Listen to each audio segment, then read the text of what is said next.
રખાડ્યા। એક મહત્વના સમાચાર સુરેન્દ્રનગર ધાંગધ્રા હાઈવે પર અકસ્માતની ઘટના બની છે। આજે વહેલી સવારે આ જીવલેણ અકસ્માતમાં દુઃખદ સમાચાર સામે આવ્યા છે।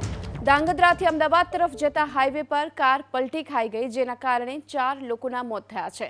લગ્નના કાર્યક્રમમાંથી પરત ફરતી વખતે આ કારમાં દલવાડી સમાજના લોકો સવાર હતા, જેમના મૃત્યુ થયા છે, જે પૈકીના 2 મહિલા અને 2 પુરુષો છે। જો કે અકસ્માતના સમાચાર મળતાની સાથે ધાંગધ્રા પોલીસ અને સ્થાનિક પ્રશાસન ઘટના સ્થળે પહોંચ્યું।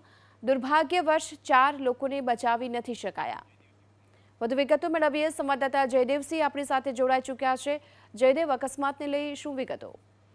જી, જો વાત કરવામાં તો સુરેન્દ્રનગર જિલ્લાના ધાંગધ્રા હરિપર ગામ પાસે અકસ્માત સર્જાયો હતો। કચ્છ હાઈવે જે અમદાવાદ કચ્છ હાઈવે નીકળી રહ્યો છે, તો કચ્છ હાઈવે ઉપર જ અકસ્માત સર્જાયો હતો। અકસ્માતમાં ઇકો કાર પલટી ખાઈ જતા ઇકો કારના જે ડ્રાઈવર હતા તે સ્ટીયરિંગ ઉપરથી કાબુ ગુમાવતા ઇકો કાર પલટી ખાઈ ગઈ હતી અને ખાઈમાં પડી હતી। ઇકો કારમાં એક જ પરિવારના 5 લોકો હતા, જેમાં 4 લોકોના ઘટના સ્થળે જ મૃત્યુ પામ્યા છે, જ્યારે એક વ્યક્તિનો આબાદ બચાવ થયો છે।